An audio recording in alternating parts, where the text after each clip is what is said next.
Joining us now on the program for our weekly mental health talk is Carrie Krawiec, a therapist at the Birmingham Maple Clinic. Carrie, thanks for being with us today. Good morning. Thank you for having me. Glad to have you on as we are approaching what is known as the love holiday, the big love holiday of the year on Valentine's Day next week, coming up on Tuesday.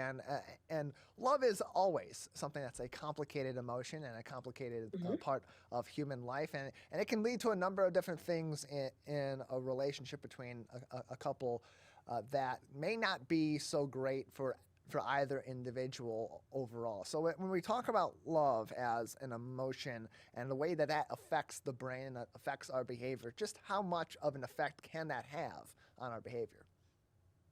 Well, absolutely. They call it falling in love. They don't call it staying balanced in love or being normal in love. So, those initial phases really feel at times out of control. And now it's part of that loss of control that makes them feel exciting and exhilarating and euphoric. And also that loss of control can make us feel a little bit endangered or at risk.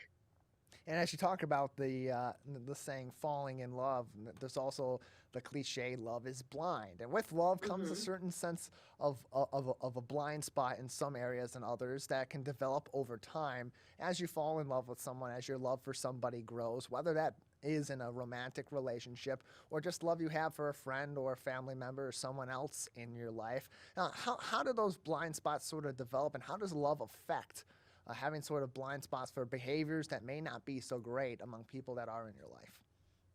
Sure. So let's talk a little bit about the positives before we move to the negatives to kind of make it all make sense. Sure. So you're absolutely right. Falling in love is a little bit of an extension of our earliest relationship experiences, which is attachment, right? Which is the bonds that we hold to the people who are closest to us, the people that keep us safe, the people that keep us accepted, and the people who respond to us when we're in need. So attachment and healthy attachment, like say, for example, in our parent-child relationships, we want to feel safe and responded to and connected, especially in times of need.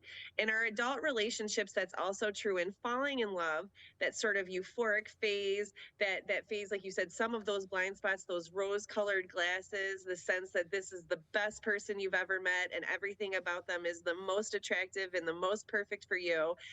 It's those positives that help to satisfy that sort of that initial stickiness of a bond. And you said initially we have those rose colored glasses, which do create kind of a blind spot or help us to look at everything in a more light or endearing way. Over time, though, what you want to see in a healthy adult to adult relationship is a really good balance of we and me. That meaning that it's not just one-sided, that one person isn't putting in more and another person putting in less, and that the feelings feel good, safe, responded to needs, and you don't feel like you're losing your needs or your feelings to somebody else. And those are complicated things to maintain because it's something that has to be worked on both as a couple, as a couple of individuals, but also on an independent basis too, to ensure that you are making those checks and those balances in your relationships. And for yourself too, so that you don't fall into some of those sorts of situations. And so, what is your advice to sort of set aside some of those love feelings and those emotions that may blind you with those rose-colored glasses in order to stay objective in your relationship, both on your own perspective, but also in the ways that someone else's behavior may be affecting you? Sure. I love that you said that. I work with a therapist who's described this as like working on this as a three-legged stool, right? So it requires each individual leg, each individual person to be strong, and then also the relationship to be strong. And so when you think about your relationship like that, that's where there's really the most balance in a healthy relationship. So there are some behaviors that are problematic that maybe aren't entirely clear at the early start of a relationship, but maybe sort of evolve over time. And one has been given the name in recent years called love bombing. So this differs from when someone's just showering you with adoration at the initial phase of your relationship. That's actually a very good and healthy thing. Also keep in mind some people are just more vocal and verbal with positive praise, and so they're more inclined to share these things. What makes love bombing different is that they do it very intensely at the start of a relationship, really as a method to manipulate a person to becoming in a relationship with them, where maybe they wouldn't ordinarily if that love bombing didn't occur. And the person gets so intoxicated with this love bombing that what happens next is it can feel quite shocking. The person may sort of deny their feelings, may disregard the other person. It's like sort of once they have you in, then those feelings aren't in play anymore, which differs from a healthier relationship where if someone showers you with a lot of adoration, you may see it dwindle over time just because, we become sort of habitual in our relationships, or they may keep it up, which is great. But if you see that kind of nosedive, that may be a sign of manipulation, which is called love bombing.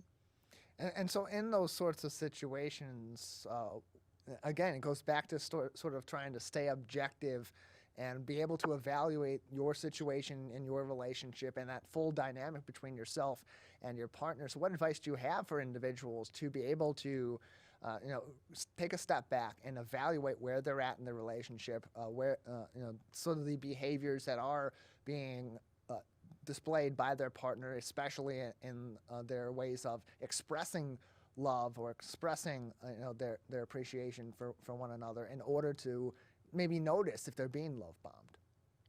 Sure. I think, initially, if it isn't something you like, now it's one thing to just not be familiar with that kind of praise, or perhaps if you have a bit of insecurity or whatever, it may feel a little overwhelming to you.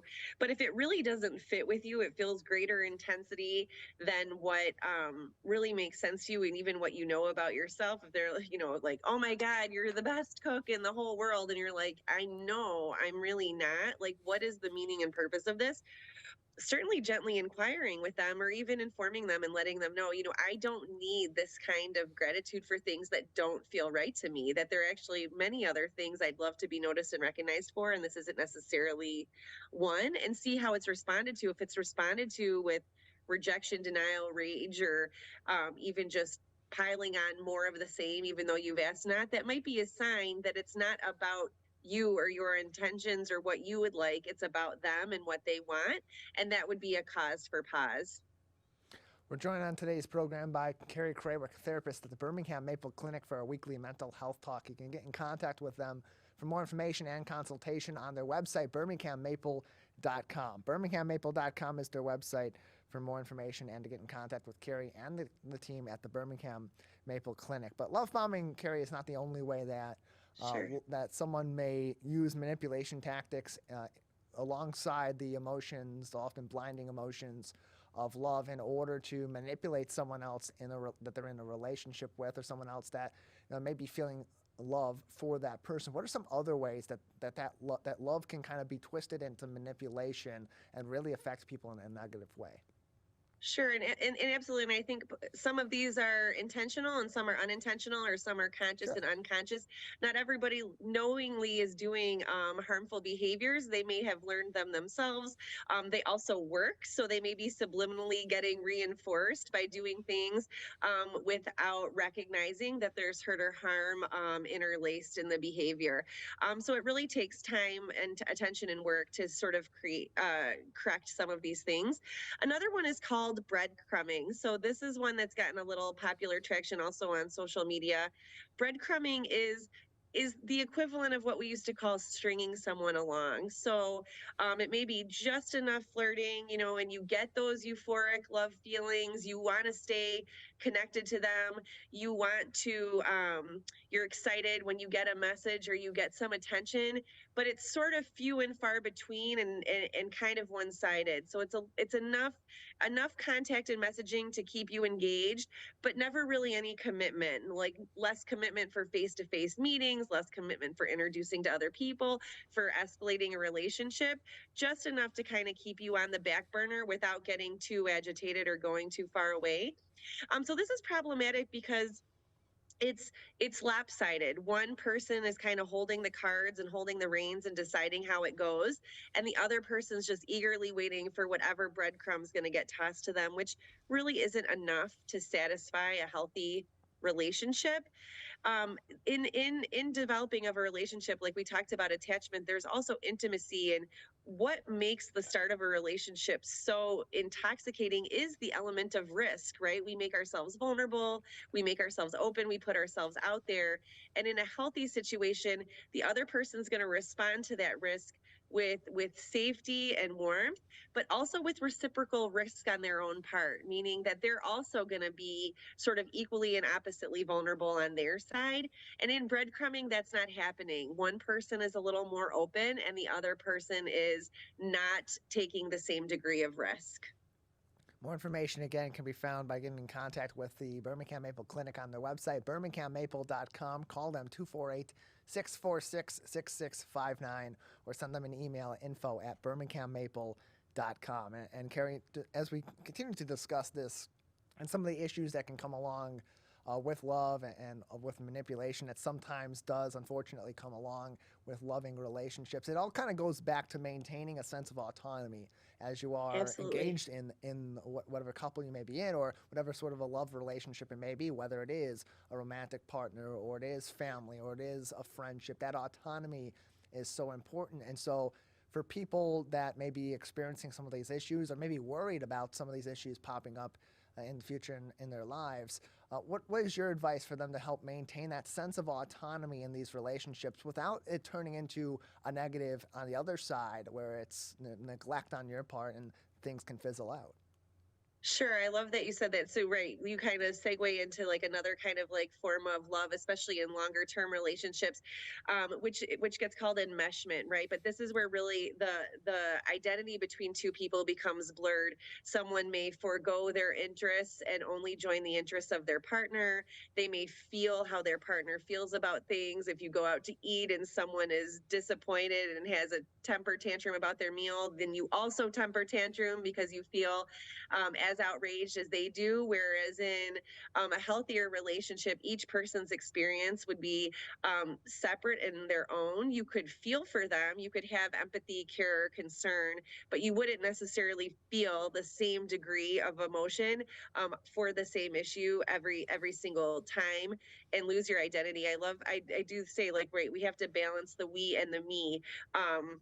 Do you feel able to say no to things, or do you feel like you're able to do things separate? Do you have confidence and pleasure when you're doing things on your own and when you're doing things together?